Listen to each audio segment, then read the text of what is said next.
Are you ready to do the intro? Hello, welcome to Ebony's Storytelling. How are you doing today? We are going to be reading a story. And yes, I'm ready. We're not going to read a story. We're going to read a story. Yeah, I'm not sure exactly what that is. We're going to read a story. We're reading a story. And it's called The Bible. Hi, Granny Bear. Then we are going to be doing the synopsis. And we're not doing it with Kim again today. Are we not? Because she put on nail. Oh, she nail can do it polish. with nail polish. Yeah, she put on nail. All right. Then we're going to be doing Ben-Hur. And don't forget to hit the like button, subscribe, and hit the bell. And you can do that anytime in the video. Hope you guys enjoy. And if you're not tuned into us on YouTube, we do have excellent playlists that you can watch all of these stories all together into one playlist. So we're going to be continuing the book of Hebrews. We're in Hebrews chapter 10 this evening. I'm still looking for Hebrews. There it is. It's the one that has my ribbon, but when your ribbon is that far from the end of the Bible, it's hard to just pull the ribbon. So that's... All right, so this is Hebrews chapter 10.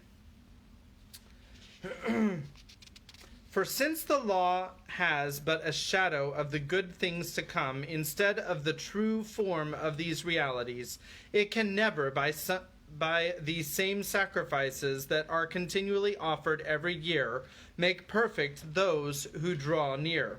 Otherwise, would they not have ceased to be offered, since the worshippers, having once been cleansed, would no longer have any consciousness of sins?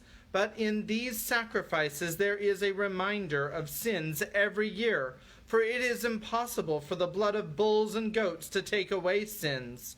Consequently, when Christ came into the world, he said, "Sacrifices and offerings you have not desired, but a body have you prepared for me. In burnt offerings and sin offerings you have taken no pleasure. Then I said, Behold, I have come to do your will, O God, as it is written of me in the scroll of the book." When he said above, "You have neither desired nor taken pleasure in sacrifices and offerings, and burnt offerings and sin offerings, these are offered according to the law," then he added, "Behold, I have come to do your will." He does away with the first in order to establish the second. And by that will we have been sanctified through the offering of the body of Jesus Christ once for all. And every priest stands daily at his sacrifice, offering repeatedly the same sacrifices which can never take away sins. But when Christ had offered for all time a single sacrifice for sins, he sat down at the right hand of God, waiting from that time until his enemies should be made a footstool for his feet. For by a single offering he has perfected for all time those who are being sanctified. And the Holy Spirit also bears witness to us, for after saying, "This is the covenant that I will make with them after those days, declares the Lord, I will put my laws on their hearts and write them on their minds." Then he adds, "I will remember their sins and their lawless deeds no more." Where there is forgiveness of these, there is no longer any offering for sin. Therefore, brothers, since we have confidence to enter the holy places by the blood of Jesus, by the new and living way that he opened for us through the curtain, that is, through his flesh, and since we have a great priest over the house of God, let us draw near with a true heart in full assurance of faith, with our hearts sprinkled clean from an evil conscience and our bodies washed with pure water. Let us hold fast the confession of our hope without wavering, for he who promised is faithful. And let us consider how to stir up one another to love and good works, not neglecting to meet together, as is the habit of some, but encouraging one another, and all the more as you see the day drawing near. For if we go on sinning deliberately after receiving the knowledge of the truth, there no longer remains a sacrifice for sins, but a fearful expectation of judgment, and a fury of fire that will consume the adversaries. Anyone who has set aside the law of Moses dies without mercy on the evidence of 2 or 3 witnesses. How much worse punishment do you think will be deserved by the one who has trampled underfoot the Son of God, and has profaned the blood of the covenant by which he was sanctified, and has outraged the Spirit of grace? For we know him who said, "Vengeance is mine, I will repay," and again, "The Lord will judge his people." It is a fearful thing to fall into the hands of the living God. But recall the former days when, after you were enlightened, you endured a hard struggle with sufferings, sometimes being publicly exposed to reproach and affliction, and sometimes being partners with those so treated. For you had compassion on those in prison, and you joyfully accepted the plundering of your property, since you knew that you yourselves had a better profession and an abiding one. Therefore, do not throw away your confidence, which has a great reward, for you have need of endurance, so that when you have done the will of God, you may receive what is promised. For yet a little while, and the coming one will come and will not delay. The coming one will come and will not delay. But my righteous one shall live by faith, and if he shrinks back, my soul has no pleasure in him. But we are not of those who shrink back and are destroyed, but of those who have faith and preserve their souls. That's the end of chapter 10. I hope you are enjoying the book of Hebrews. One of my favorite top 27 lists in the New Testament. All right. At this time, we have the synopsis. Come on, Kim. Here she comes with painted fingernails and all. Here she comes. I tried to do the synopsis yesterday, and you wouldn't let me. Yeah, because you were doing it wrong. All of it. What happened was, Amra, she went over to her mistress and was like, "Hey, there's this person who heals lepers." So she takes him over to where he would be coming in between 2 cities. And after a bit, he passes by with a whole crowd.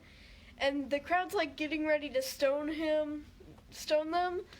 And then Jesus, like, they tell them why they're there.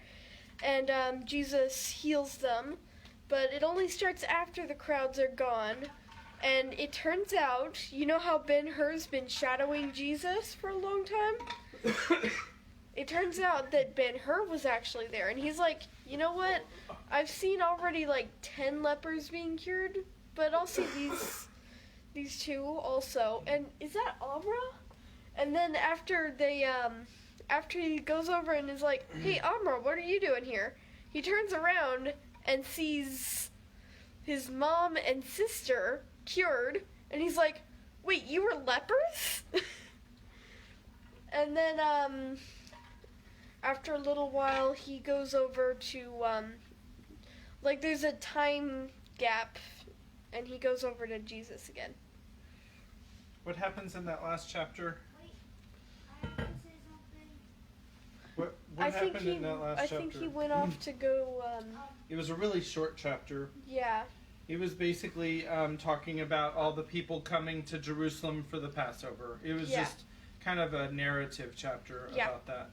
I have to say something. I think this was Ben-Hur talking last time. Well, Ben-Hur's mom.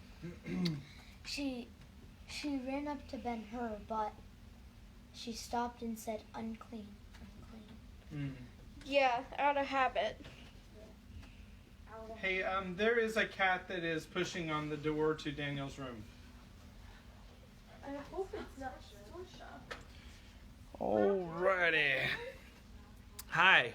No, it's So, it's not Ed. okay, well, maybe it's, It's is the window open in there? Yeah, it's the wind. Oh, that's what it is. The window is pushing the whatever, yeah, however that works. Nice wind tonight. All right, so we've got chapter 6, A Serpent of the Nile. My guess is that it is the wonderful Iris, who has proven herself as a jewel of a character lately, is probably featured in this chapter. Let me see what happens. Chapter 6, The Serpent of the Nile. Ben-Hur alighted at the gate of the Khan, from which the 3 wise men more than 30 years before departed, going down to Bethlehem. There, in keeping of his Arab followers, he left the horse, and shortly after was at the wicket of his father's house, and in a yet briefer space in the great chamber. He called for Malach first, that worthy being out. He went a salutation to his friends, the merchant and the Egyptian. They were being carried abroad to see the celebration. The latter, he informed, was very feeble, and in a state of deep dejection. Young people of that time, who were supposed hardly to know their own hearts, indulged the habit of politic indirection quite as much as young people in the same condition indulge it in this time. Let me read that sentence again, because I think it's relevant to today, literally.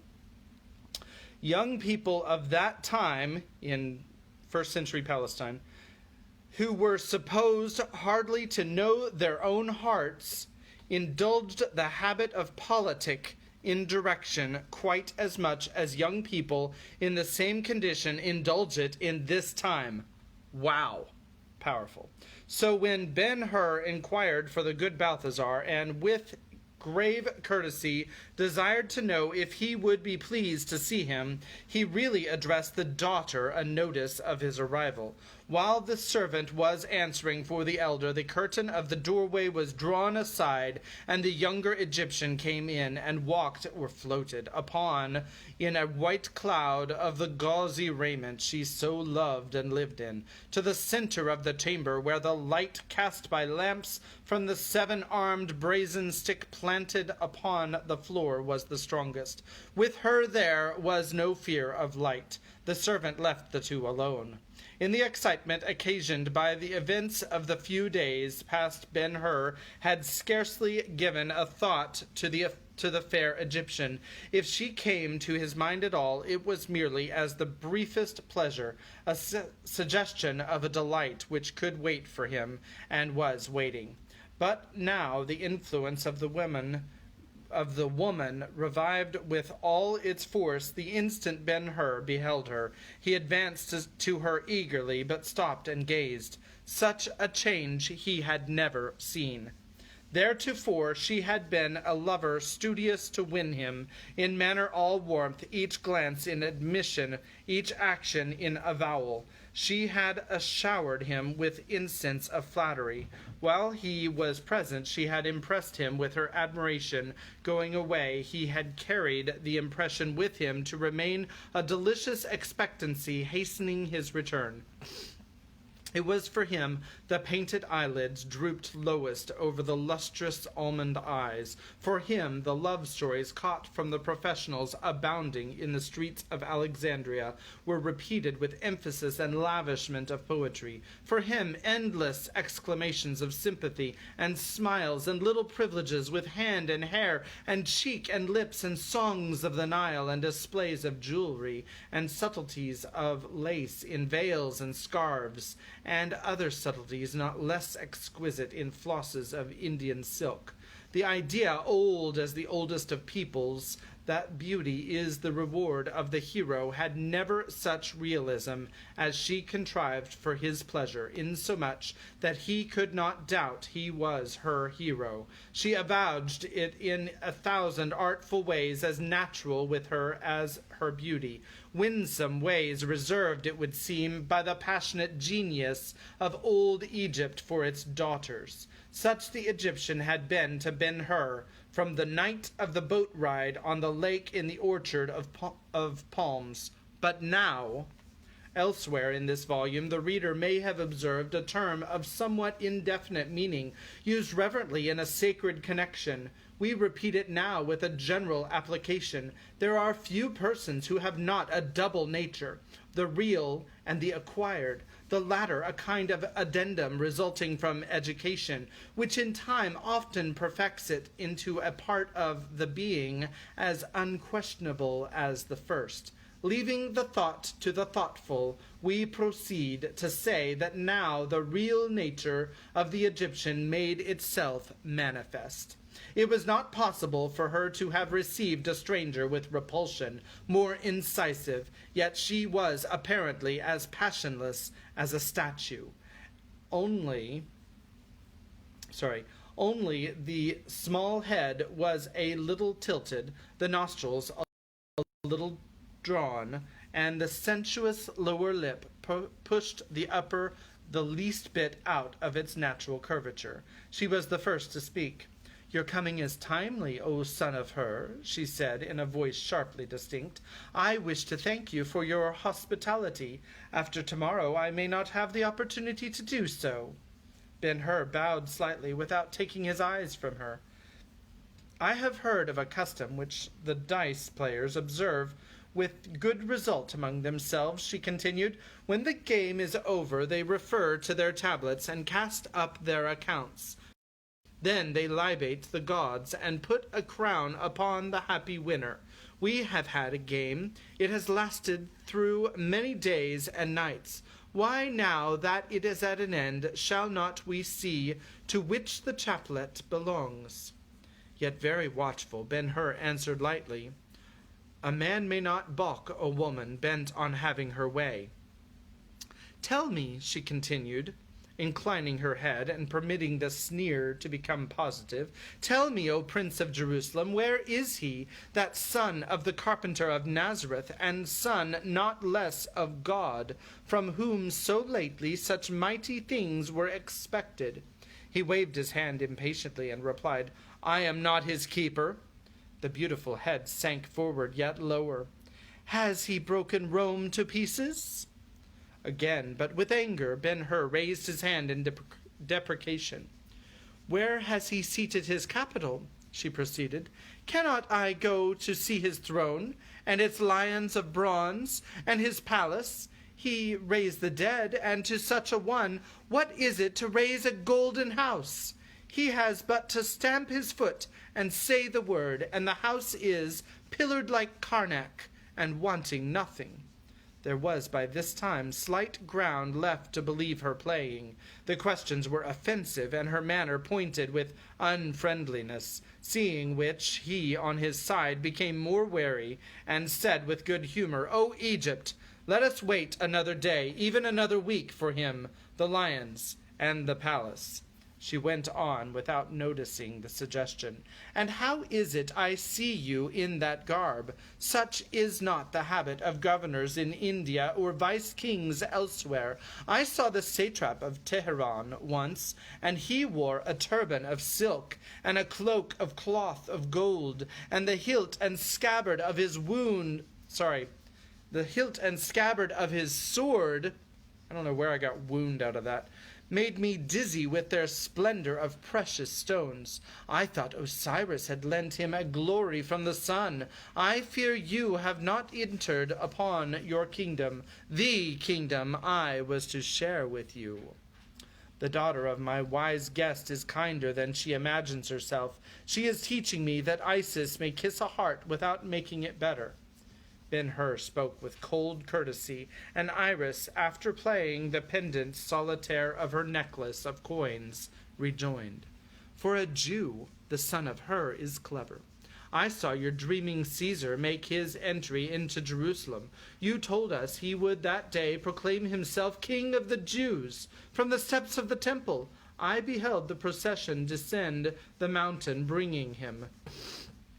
I heard their singing.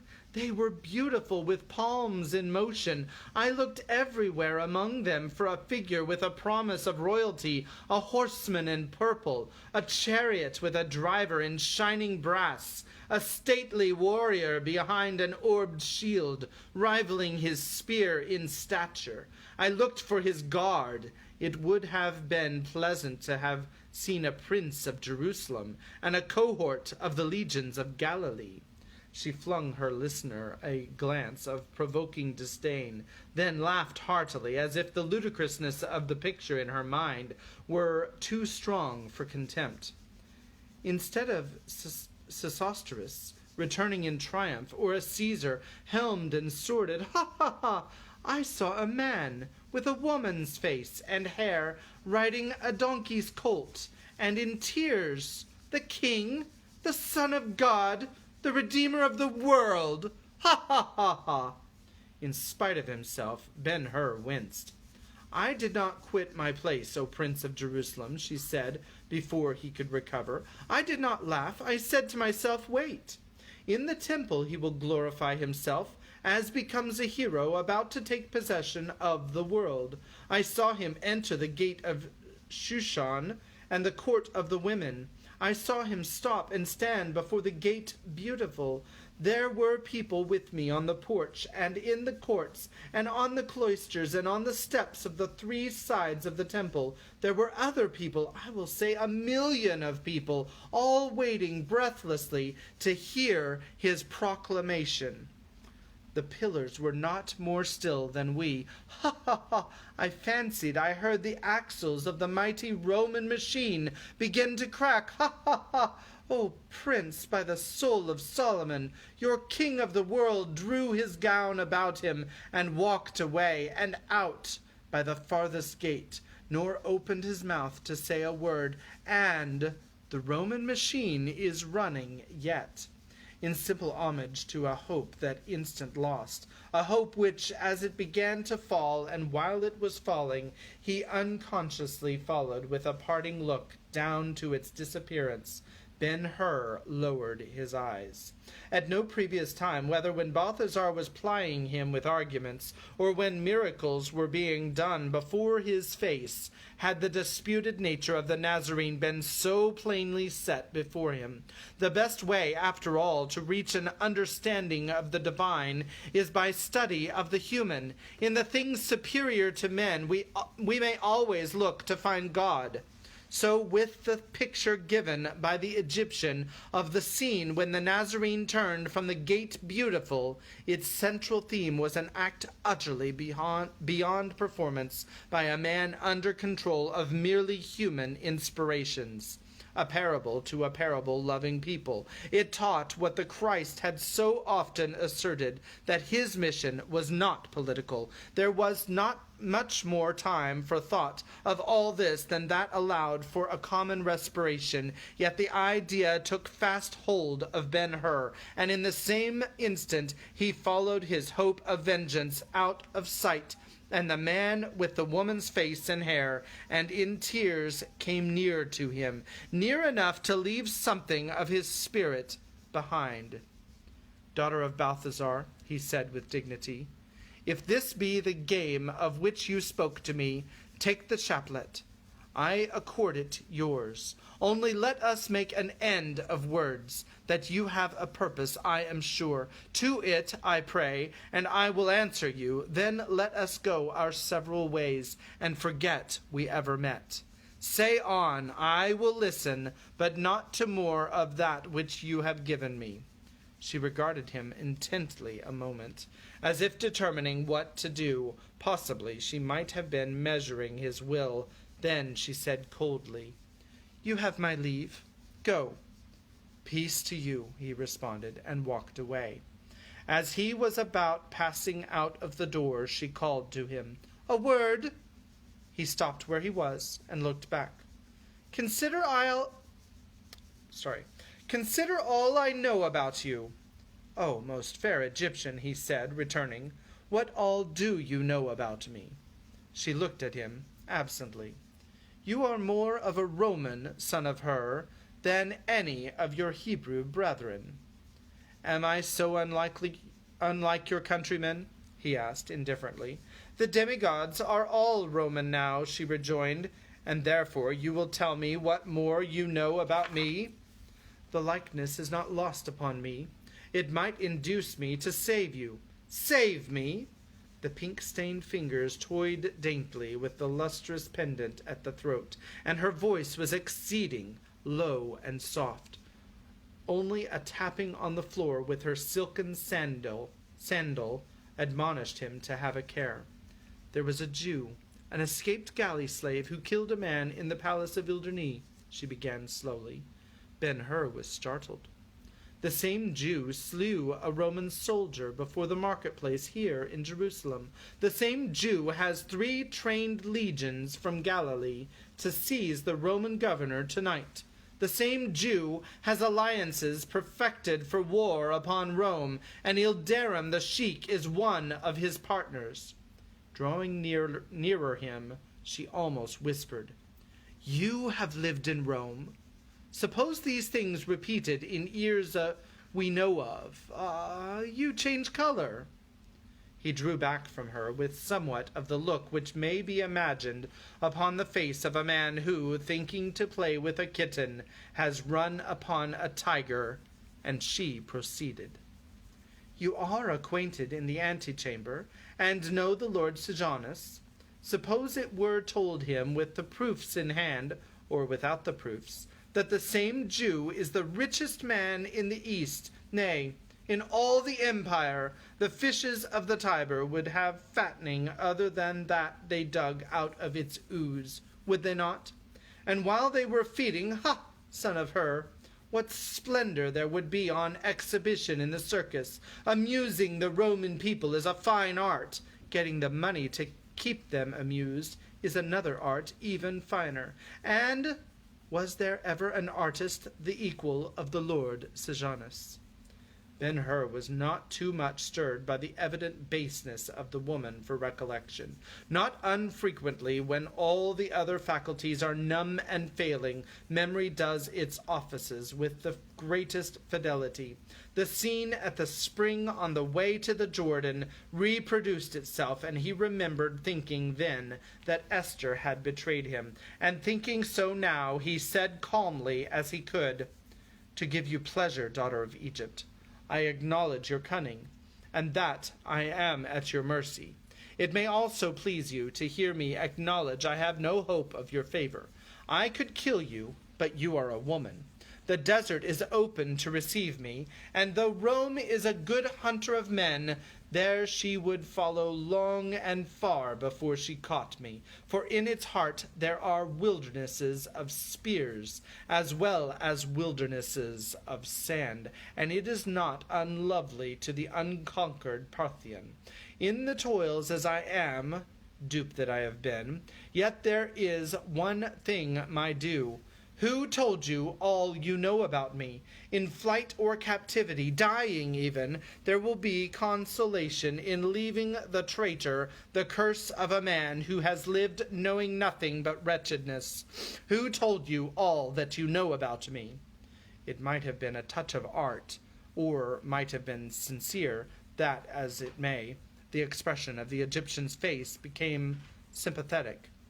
"They are in my country, O son of Hur," she said presently, "workmen who make pictures by gathering vari-colored shells here and there on the seashore after storms, and cutting them up and patching the pieces as inlaying on marble slabs. Can you not see the hint there is in the practice to touch as go searching for secrets?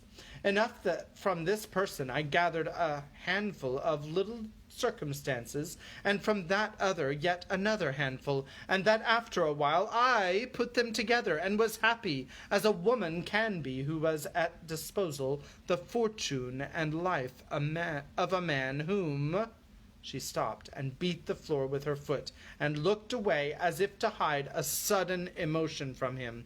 With an air of even painful resolution, she presently finished the sentence. Whom she is at a loss what to do with. No, it is not enough, Ben-Hur said, unmoved by the play. It is not enough. Tomorrow you will determine what to do with me. I may die. True, she rejoined quickly and with emphasis. I had something with Sheik Ilderim as he lay with my father in a grove out in the desert. The night was still, very still, and the walls of the tent, sooth to say, were pourward against ears outside listening to, birds and beetles flying through the air. She smiled at the conceit, but proceeded. Some other things, bits of shell for the picture, I had from whom? The son of Hur himself. Was there no other who contributed? No, not one. Hur drew a breath of relief and said lightly, Thanks. It were not well to keep the Lord Sejanus waiting for you. The desert is not so sensitive. Again, O Egypt, peace. To this time he had been standing uncovered. Now he took the handkerchief from his arm where it had been hanging, and adjusting it upon his head, turned to depart. But she arrested him in her eagerness. She even reached out a hand to him. Stay, she said.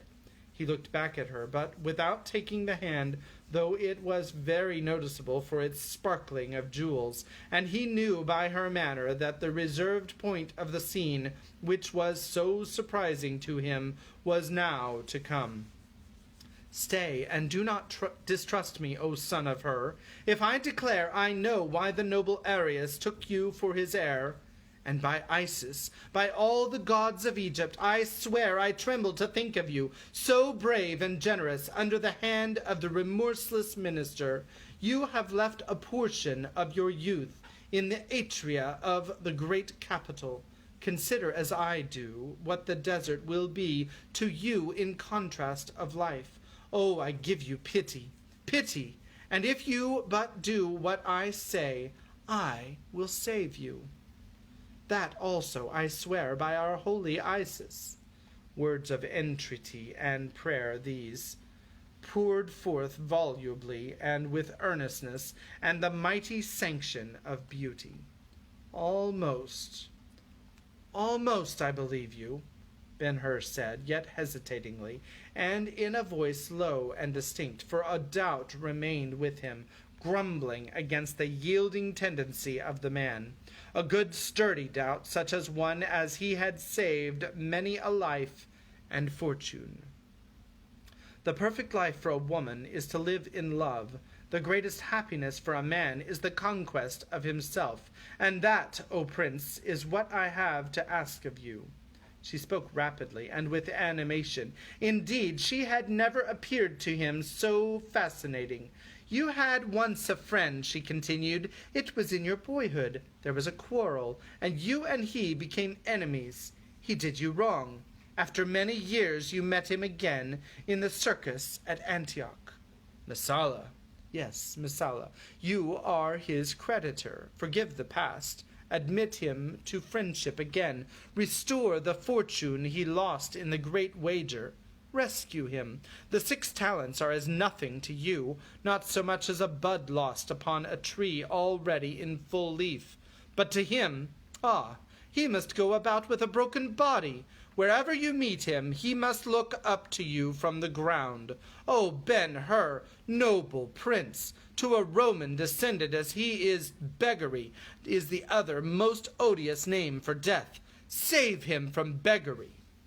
If the rapidity with which she spoke was a cunning invention to keep him from thinking, either she never knew or else had forgotten that there are convictions which derive nothing from thought, but drop into place without leave or notice. It seemed to him, when at last she paused to have his answer, that he could see Messala himself peering at him over her shoulder, and in its expression the countenance of the Roman was not that of a mendicant or a friend. The sneer was as patrician as ever, and the fine edge of the hauteur as flawless and irritating. The appeal has been decided then, and for once a Messala takes nothing. I must go and write it in my book of great occurrences, a judgment by a Roman against a Roman. But did Messala send you to me with this request, O Egypt? He has a noble nature, and judged you by it. Ben-Hur took the hand upon his arm. As you know him in such friendly way, fair Egyptian, tell me, would he do for me, there being a reversal of the conditions, that he asks of me? Answer, by Isis, answer for the truth's sake. There was insistence in the touch of his hand, and in his look also. Oh, she began. He is a Roman, you were about to say, meaning that I, a Jew, must not determine dues from me to him by any measure of dues from him to me, being a Jew. I must forgive him my winnings because he is a Roman.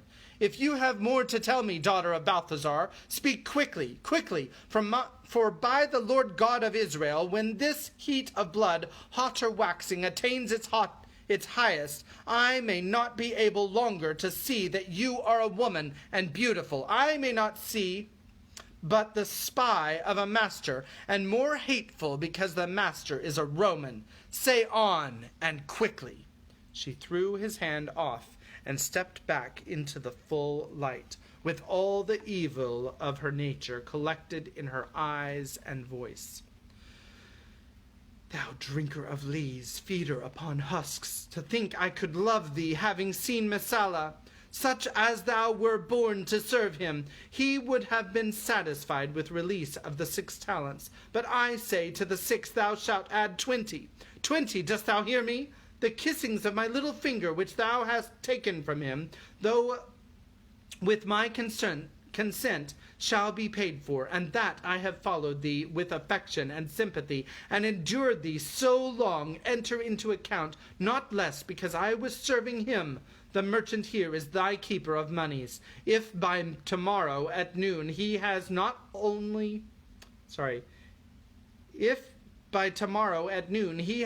thy order acted upon in favor of my Messala for 26 talents, mark the sum, thou shalt settle with the Lord Sejanus. Be wise, and farewell. As she was going to the door, he put himself in her way. The old Egypt lives in you, he said. Whether you see Messala tomorrow or the next day, here or in Rome, give him this message. Tell him I have back the money, even the 6 talents he robbed me of by robbing my father's estate. Tell him I survived the galleys to which he had me sent, and in my strength rejoice in his beggary and dishonor. Tell him I think the affliction of body which he has from my hand is the curse of our Lord God of Israel upon him, more fit than death for his crimes against the helpless. Tell him my mother and sister, whom he had sent to a cell in Antonia, that they might die of leprosy, are alive and well, thanks to the power of the Nazarene, whom you despise. Tell him that, to fill my measure of happiness, they are restored to me, and that I will go hence to their love, and find in it more than compensation for the impure passions which you leave me to take to him. Tell him this for your comfort, O cunning incarnate, as much as his. Tell him that when the Lord Sejanus comes to despoil me, he will find nothing. For the inheritance I had from the Duumvir, including the villa by Misenum, has been sold, and the money from the sale of it is out of reach, afloat in the marts of the world as bills of exchange, and that this house and the goods and merchandise and the ships and caravans with which Simonides plies his commerce with such princely profits are covered by imperial safeguards. A wise head, having found the price of the favor, and the Lord Sejanus preferring a reasonable gain in the way of gift to much gain fished from pools of blood and wrong, tell him if all this were not so, if the money and the property were not all mine, yet should he not have the least part of it. For when he finds our Jewish bills and forces them to give up their values, there is yet another resort left to me, a deed of our gift to Caesar. So much, O Egypt, I found out in the atria of the great capital. Tell him that along with my defiance I do not send him a curse in words, but as a better expression of my undying hate, I send him one who will prove to him the sum of all curses. And when he looks at you repeating this my message, daughter of Balthazar, his Roman shrewdness will tell him all I mean. Go now, and I will go. He conducted her to the door, and with ceremonious politeness held back the curtain while she passed out. Peace to you, he said, and she disappeared. Excellent breakup scene. Chapter 7, Ben-Hur returns to Esther. When Ben-Hur left the guest chamber, there was not nearly so much life in his action as when he entered it. His steps were slower, and he went along with his head quite upon his breast. Having made discovery that a man with a broken back may yet have a sound brain, he was reflecting upon the discovery. For as much as it is easy after a calamity has befallen to look back and see the proofs of its coming strewn along the way, the thought that he had not even suspected the Egyptian as in Messala's interest, but had gone blindly on through whole years, putting himself and his friends more and more at her mercy, was a sore wound to the young man's vanity. I remember, he said to himself, she had no word of indignation for the perfidious Roman at the fountain of Castilia. I remember she extolled him at the boat ride on the lake in the orchard of palms, and he stopped and beat his left hand violently with his right. That mystery about the appointment she made with me at the palace of Ildurni is no mystery now. The wound, it should be observed, was to his vanity, and fortunately it is not often that people die of such hurts, or even continue a long time sick. In Ben-Hur's case, moreover, there was a compensation, for presently he exclaimed aloud, "Praised be the Lord God, that the woman took not a more lasting hold on me. I see I did not love her." Then, as if he had already parted with not a little of the weight on his mind, he stepped forward more lightly, and coming to the place on the terrace where one stairway led down to the courtyard below, and another ascended to the roof, he took the ladder and began to climb. As he made the last step in the flight, he stopped again. Can Balthazar have been her partner in the long mask she has been playing? No, hypocrisy seldom goes with wrinkled age like that. Balthazar is a good man. With this decided opinion, he stepped upon the roof.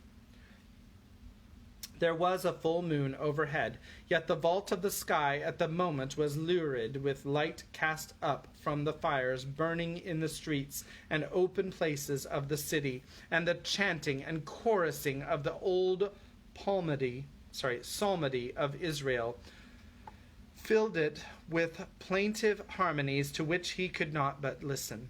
The countless voices bearing the burden seemed to say, "Thus, O son of Judah, we prove our worshipfulness of the Lord God and our loyalty to the land he gave us. Let a Gideon appear, or a David, or a Maccabeus, and we are ready." That seemed an introduction, for next he saw the man of Nazareth. In certain moods the mind is disposed to mock itself with inapposite fancies. Some of the longer words that cross lines are hard to read. Inapposite fancies.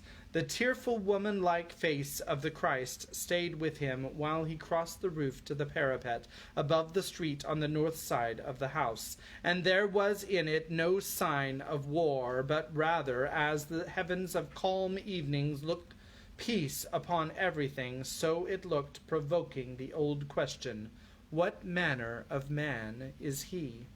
Ben-Hur permitted himself one glance over the parapet, then turned and walked mechanically toward the summer-house. Let them do their worst, he said, as he went slowly on. I will not forgive the Roman. I will not divide my fortune with him, nor will I fly from this city of my fathers. I will call on Galilee first, and here make the fight. By brave deeds I will bring the tribes to our side. He who raised up Moses will find us a leader. If I fail, if not the Nazarene, then some other of the many ready to die for freedom. The interior of the summer house, when Ben-Hur, slow sauntering, came to it, was murkily lighted. The faintest of shadows lay along the floor from the pillars on the north and west sides. Looking in, he saw the armchair usually occupied by Simonides, drawn to a spot from which a view of the city over towards the marketplace could be best had. The good man is returned. I will speak with him unless he be asleep. He walked in, and with a quiet step approached the chair. Peering over the high back, he beheld Esther, nestled in the seat asleep, a small figure snugged away under her father's lap-robe. The hair, disheveled, fell over her face. Her breathing was low and irregular. Once it was broken by a long sigh, ending in a sob. Something, it might have been the sigh or the loneliness in which he found her, imparted to him the idea that the sleep was a rest from sorrow rather than from fatigue. Nature kindly sends such relief to children, and he was used to thinking Esther scarcely more than a child. He put his arms upon the back of the chair and thought, I will not wake her. I have nothing to tell her, nothing unless it be my love. She is a daughter of Judah, and beautiful, and so unlike the Egyptian, for there it is all vanity, here all truth. There ambition, here duty. There selfishness, here self-sacrifice. Nay, the question is not, do I love her, but does she love me? She was my friend from the beginning. The night on the terrace at Antioch, how childlike she begged me not to make Rome my enemy, and had me tell her of the villa by Misenum, and of the life there. That she should not see I saw her cunning drift, I kissed her. Can she have forgotten the kiss? I have not. I love her. They do not know in the city that I have back my people. I shrank from telling it to the Egyptian, but this little one will rejoice with me over their restoration, and welcome them with love and sweet services of hand and heart. She will be to my mother another daughter. In Tirzah she will find her other self. I would wake her and tell her these things, but out on the sorceress of Egypt, of that folly I could not command myself to speak. I will go away and wait another and a better time. I will wait. Fair Esther, dutiful child, daughter of Judah. He retired silently as he came. Chapter 8. Gethsemane, whom seek thee? And let me just see how long that is. Tell me if you guys want to go on. It is 1, 2, 3, 4, 5, 6, 7 pages. I've got 24 after. JJ says let's go. I'm going to get me a drink of water before we do that, though. All right. JJ says let's go. I think Kimmy just went downstairs. I'm not sure what she's doing.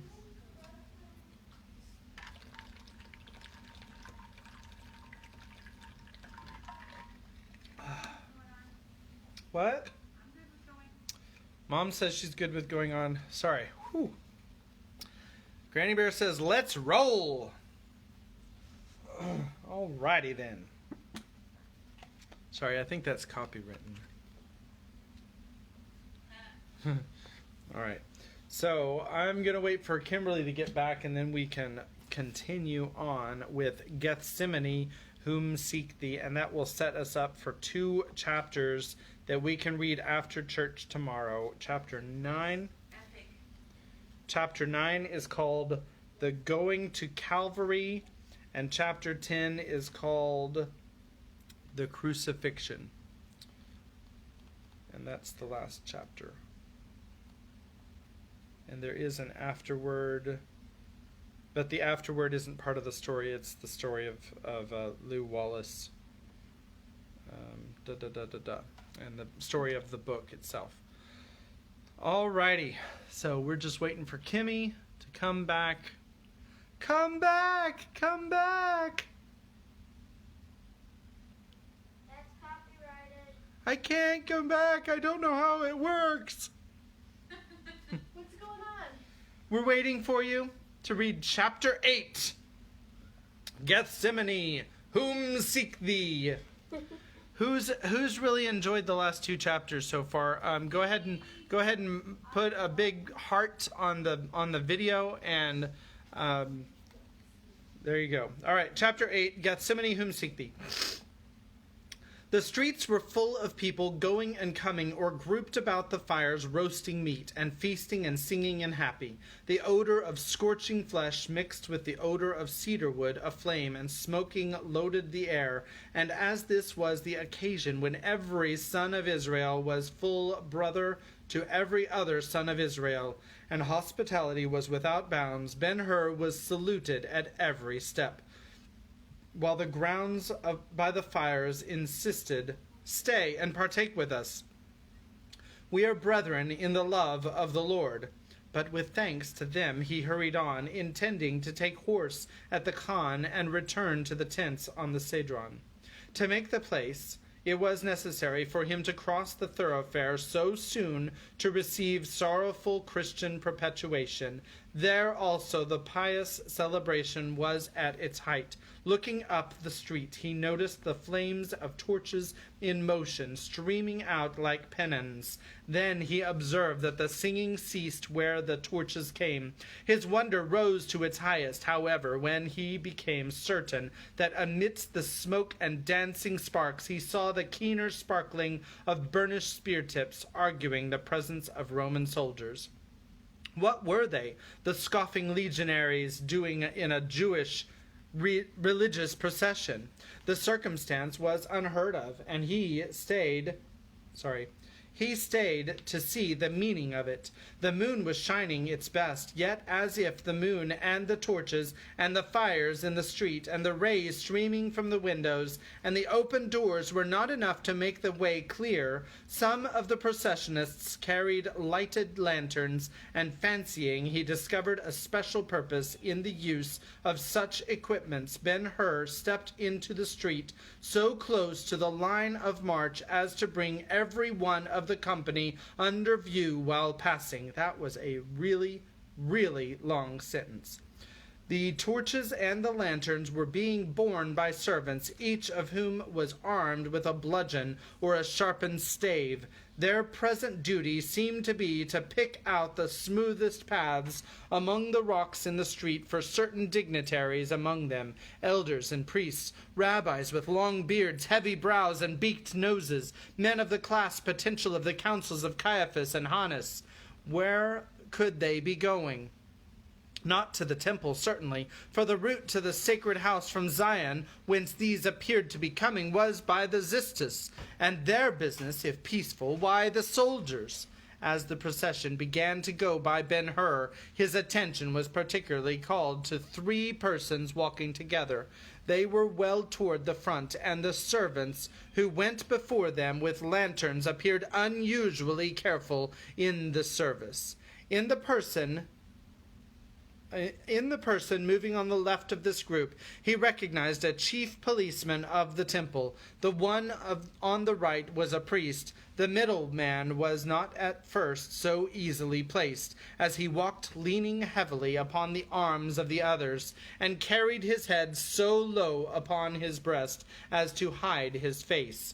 His appearance was that of a prisoner not yet recovered from the fright of arrest or being taken to something dreadful, to torture or death.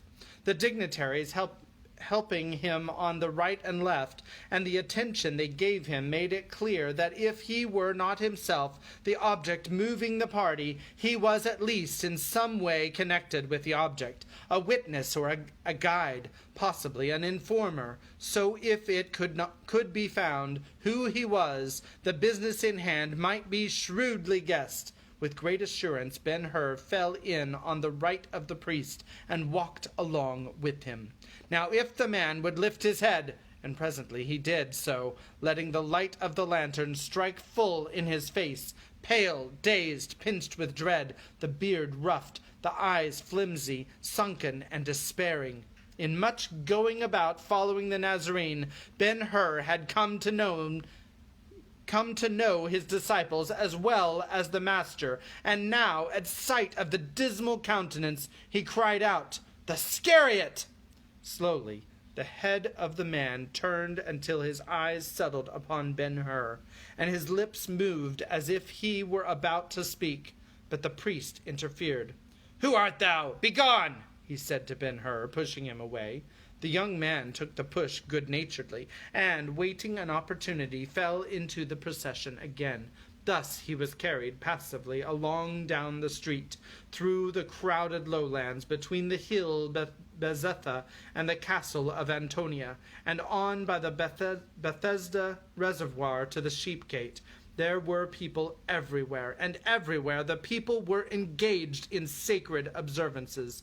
It being Passover night, the valves of the gate stood open. The keepers were off somewhere feasting. In front of the procession, as it passed out unchallenged, was the deep gorge of the Cedron, with Olivet beyond, its dressing of cedar and olive trees, darker of the moonlight silvering all the heavens. Two roads met and merged into the street at the gate, one from the northeast, the other from Bethany. Ere Ben-Hur could finish wondering whether he were to go farther, and if so, which road was to be taken, he was led off down into the gorge, and still no hint of the purpose of the midnight march. Down the gorge and over the bridge at the bottom of it, there was a great clatter on the foot of the ground. Now a straggling rabble passed over, beating and pounding with the clubs and staves. A little farther, and they turned off to the left in the direction of an olive orchard enclosed by a stone wall in view from the road. Ben-Hur knew there was nothing in the place but old gnarled trees, the grass, and trough hewn out of a rock for the treading of oil after the fashion of the country. While yet more wonder-struck, he was thinking what could bring such a company at such an hour to a quarter to lonesome. They were all brought to a standstill. Voices called out excitedly in front. A chill sensation ran from man to man. There was a rapid falling back and a blind stumbling over each other. The soldiers alone kept their order. It took Ben-Hur but a moment to disengage himself from the mob and run forward. There he found a gateway without a gate admitting to the orchard, and he halted to take in the scene. A man in white clothes and bareheaded was standing outside the entrance, his hands crossed before him, a slender, stooping figure with long hair and thin face, in an attitude of resignation and waiting. It was the Nazarene. Behind him, next the gateway, were the disciples. In a group they were excited, but no man was ever calmer than he. The torchlight beat redly upon him, giving his hair a tint ruddier than was natural to it. Yet the expression of the countenance was as usual, all gentleness and pity. Opposite the most unmartial figure stood the rabble, gaping, silent, awed, cowering, ready at a sign of anger from him to break and run, and from him to them. Then, as Judas, conspicuous in their midst, Ben-Hur looked. One quick glance, and the object of the visit lay open to his understanding. Here was the betrayer, there the betrayed, and these, with clubs and staves, and the legionaries, were brought to take him in. A man may not always tell what he will do until the trial is upon him. This was the emergency for which Ben-Hur had been for years preparing. The man to whose security he had devoted himself, and upon whose life he had been building so largely, was in personal peril, yet he stood still. Such contradictions are there in human nature. To say truth, O reader, he was not entirely recovered from the picture of the Christ before the gate beautiful as it had been given by the Egyptian, and besides that, the very calmness with which the mysterious person confronted the mob held him in restraint by suggesting the procession the possession of a power in reserve more than sufficient for the peril. And I lost my place. Peace and goodwill and love and non-resistance had been the burden of the Nazarene's teaching. Would he put his preaching into practice? He was the master of life. He could restore it when lost. He could take it at pleasure. What use would he make of the power now? Defend himself?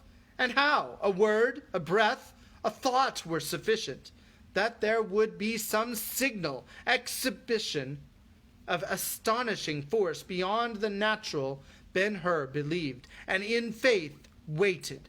And in all this, he was still measuring the Nazarene by himself, by the human standard. Presently the clear voice of the Christ arose. "Whom seek ye?" "Jesus of Nazareth," the priest replied. "I am he."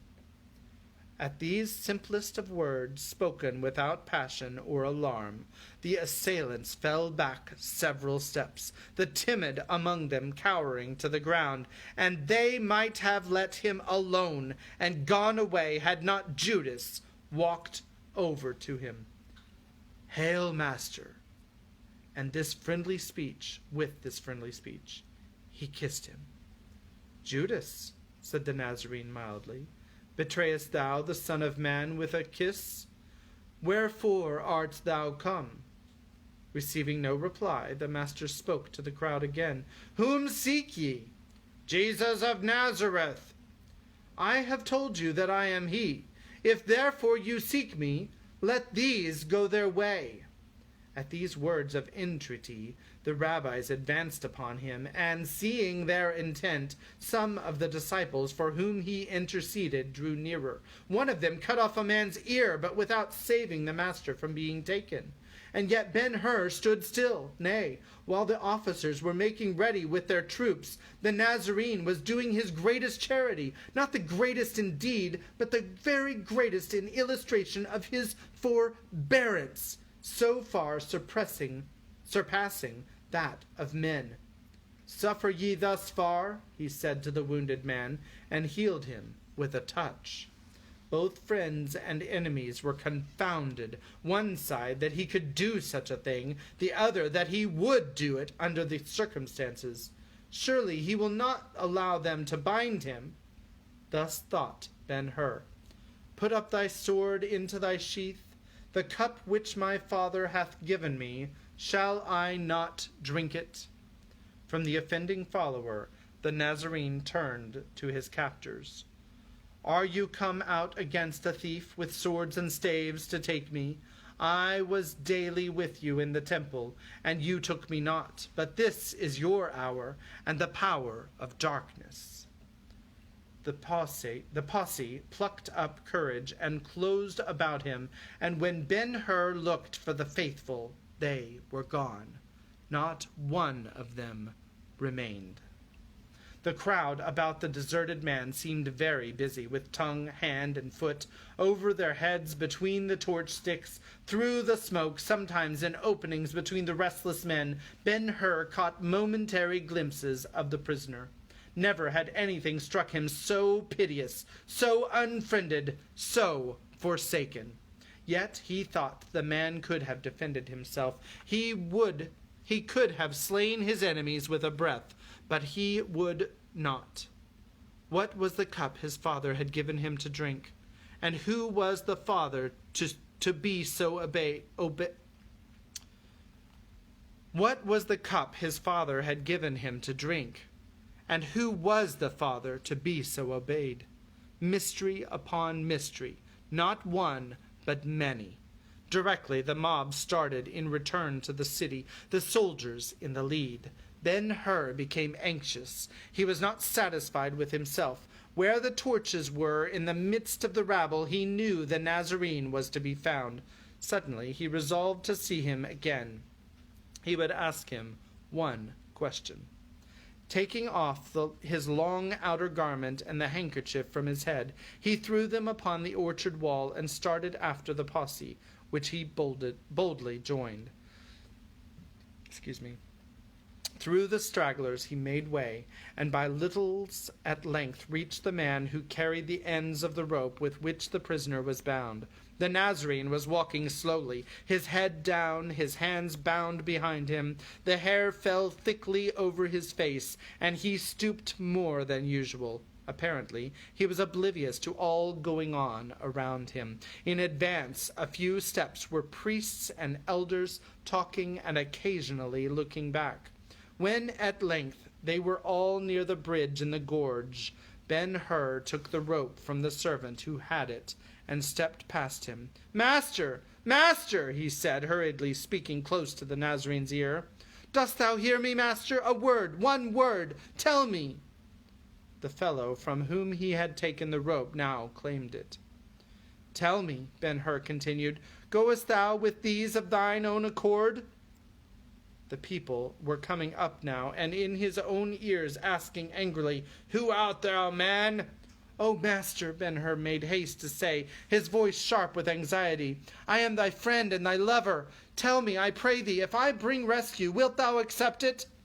The Nazarene never so much as looked up or allowed the slightest sign of recognition. Yet the something with which, when we are suffering, is always telling it to such as look at us, though they be strangers, failed not now.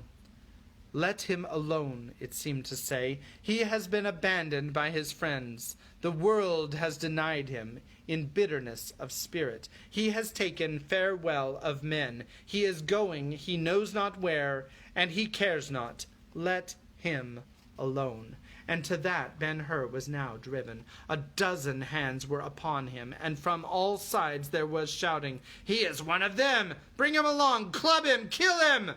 With a gust of passion, which gave him many times his ordinary force, Ben-Hur raised himself, turned once about, with his arms outstretched, shook the hands off, and rushed through the circle with which was fast hemming him in. The hands, snatching at him as he passed, tore his garments from his back, so he ran off the road naked, and the gorge, in keeping of the friendly darkness, darker there than elsewhere, received him safe. Reclaiming his handkerchief and outer garments from the orchard wall, he followed back to the city gate. Thence he went to the khan, and on the good horse rode to the tents of his people, out by the tombs of the kings. As he rode, he promised himself to see the Nazarene on the morrow, promised it, not knowing that the unfriended man was taken straightway to the house of Hannes, to be tried that night. The heart the young man carried to his couch beat so heavily he could not sleep, for now clearly his renewed Judean kingdom resolved itself into what it was, only a dream. It is bad enough to see our castles overthrown one after another, with an interval between in which to recover from the shock, or at least let the echoes of the fall die away. But when they go all together, go as ships sink, as houses tumble in earthquakes, the spirits which endure it calmly are made of stuffs sterner than common, and Ben-Hur's was not of them. Through vistas in the future, he began to catch glimpses of a life serenely beautiful, with a home instead of a palace of state, and Esther its mistress. Again and again, through the leaden-footed hours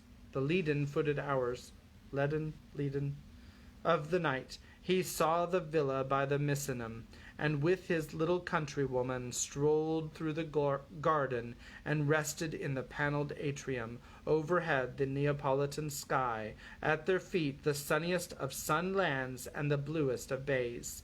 In plainest speech, he was entering upon a crisis with which tomorrow and the Nazarene will have everything to do. That's the end of chapter 8. I already told you the next two chapter names, but chapter 9, in case you forgot, is called The Going to Calvary, and the first word is next. And I hope that you join us on the next day when we're able to read to you, which I'm hoping is tomorrow night. I think that it is very likely. If it's not on Wednesday, it will be on Thursday. And I wish you all well. I'm going to lose my voice now, And I hope that you'll have a good night, and we will see you next time for the conclusion of Ben-Hur. And God bless you, and have a wonderful evening.